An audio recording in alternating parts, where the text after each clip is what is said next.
ये 5 रुपए 7 रुपए कम करके आपकी महंगाई कम नहीं होगी। बाबा मुख्यमंत्री ने जातियों और धर्मों को लड़ाने के अलावा, बिल्डोजर चलाने के अलावा कुछ नहीं किया है। जो हाँ बलात्कार हुआ, ये हमेशा बलात्कारियों के साथ खड़े रहे। जिन पर गाड़ी चढ़ाई उनकी जिंदगी वापस दे देंगे।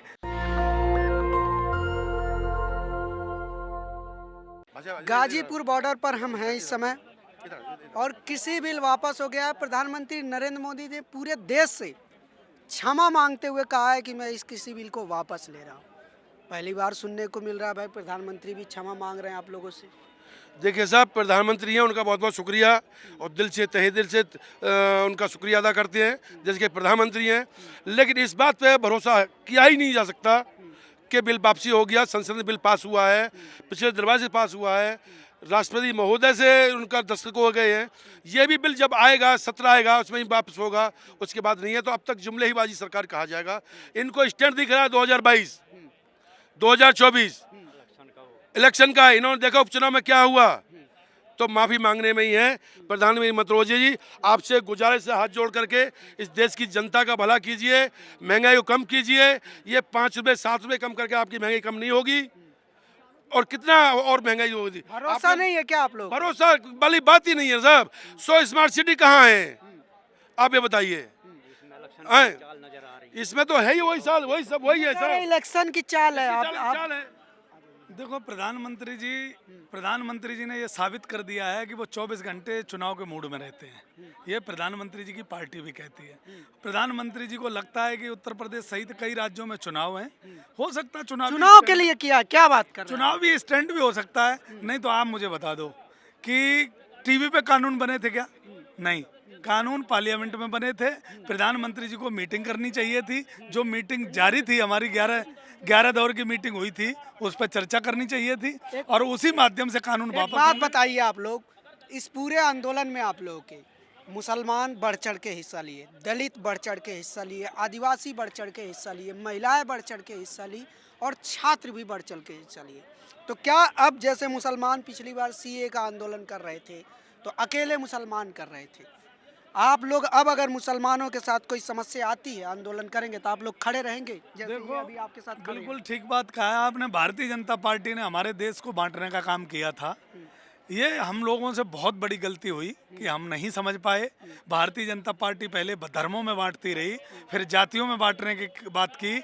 उसके बाद जो है ना, इस आंदोलन को भी जाटों का आंदोलन बता दिया गया, सीए एनआरसी को मुसलमानों का आंदोलन बता दिया गया।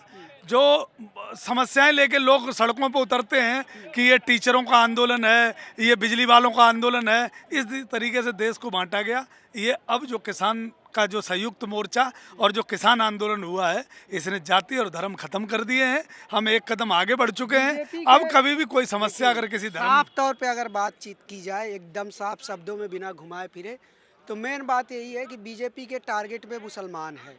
आप लोग हैं टारगेट पे। त्रिपुरा हमने देखा, बहुत सारी चीज़ें देखा, उनके मंत्री नेताओं के बयान ऐसे होते हैं। तो मिला जुला के बात यह है कि क्या मुसलमानों का भरोसा बना है कि ये जो इन लोगों ने साथ दिया आप लोगों ने किसानों का 1 साल से, आपके साथ किसान आएगा? देखिए साहब, ऐसा है, किसान और उसकी बात नहीं है।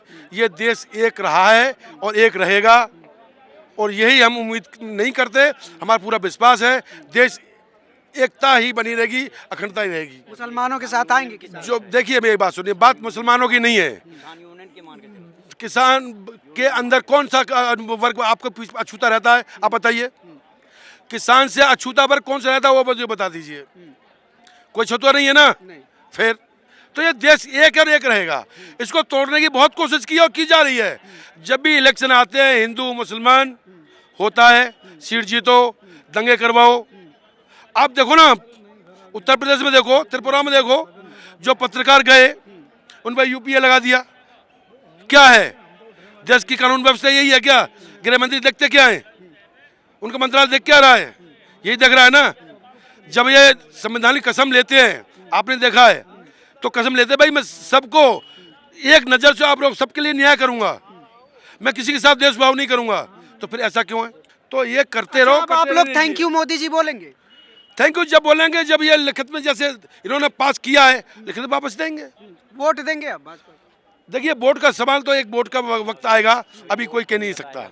जनता तो मूड बना चुकी है कि 2022 में भी सत्ता परिवर्तन हुआ है, और जो 5 राज्यों में चुनाव है और जो 2024 में आने वाले चुनाव हैं उनमें सत्ता कर सकी है। जब ये विपक्ष में थे तब इन्होंने सत्ता परिवर्तन की बात की, अब ये सत्ता पक्ष में तो यही दूसरे यही उठाएंगे कि भाई सत्ता परिवर्तन चाहते हैं। सत्ता परिवर्तन होगा क्या 2022 में? आप लोग सरकार बदलेंगे? देखो 2022 का जो चुनाव होगा, 2022 का चुनाव बहुत सारी समस्याओं को लेकर के है।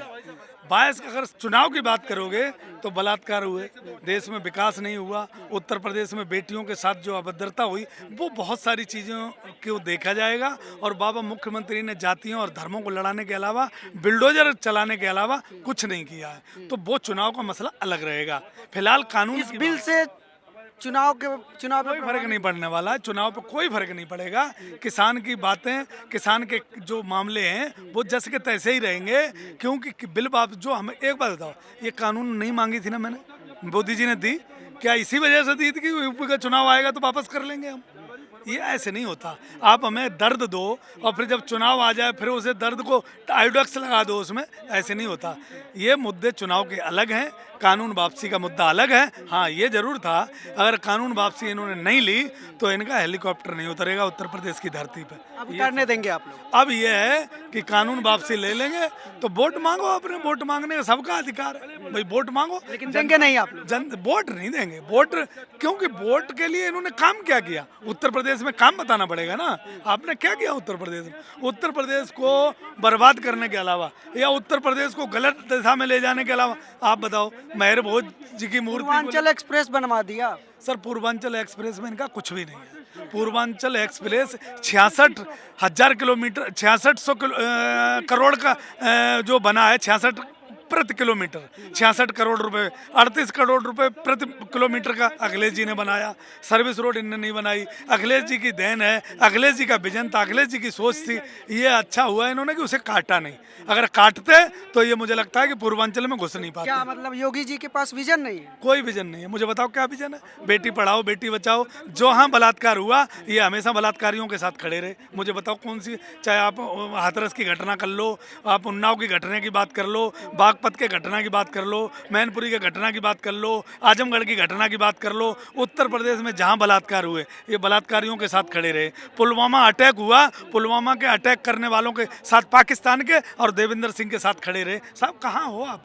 किसान को सब याद है, किसान राजनीति नहीं जानता था, लेकिन धन्यवाद करूंगा भारतीय जनता पार्टी का कि इन्होंने हमें 11 महीने 12 महीने यहाँ बिठा के बहुत कुछ सिखा दिया है। अब एक एक चीज हम देखेंगे। और उत्तर प्रदेश के अंदर माफी मांग लिए हैं मोदी जी? काहे का माफी मांग लिया? माफी मांग लिया तो किसान कानून भी तो उन्होंने, हमारे 800 से ज्यादा किसान शहीद हो गए, क्या वो किसान वापस ला के दे देंगे? जिन पर गाड़ी चढ़ाई उनकी जिंदगी वापस दे देंगे? माफी मांगने से कुछ नहीं होता। ये प्रधानमंत्री कहीं ना कहीं कोई जुमला सेट कर रहा है और जुमलों में किसान फंसने वाला नहीं। चलिए, किसान जो एक ये दावा किया जा रहा है कि इस बिल के वापस होने के बाद भाजपा की तरफ किसानों का मोबिलाइजेशन हो जाएगा, भाजपा को किसान पसंद करने लगेंगे, वो फिलहाल दिखता नजर नहीं आ रहा है। ऐसी और बहुत सारी अपडेट और खबरों के लिए आप जुड़े रहिए हमारे साथ और देखते रहिए नेशनल दस्तक। कैमरा आशीष के साथ मैं अनमोल प्रीतम, गाजीपुर बॉर्डर, दिल्ली। नेशनल दस्तक की आपसे गुजारिश है कि अगर इसको बचाना चाहते हैं तो नेशनल दस्तक को सब्सक्राइब करने के लिए रेड कलर के सब्सक्राइब बटन को दबाएं, फिर बेल आइकन की घंटी दबाएं। नेशनल दस्तक को बचाने के लिए बहुत जरूरी है कि हर खबर को शेयर करें, लाइक करें, कमेंट जरूर करें।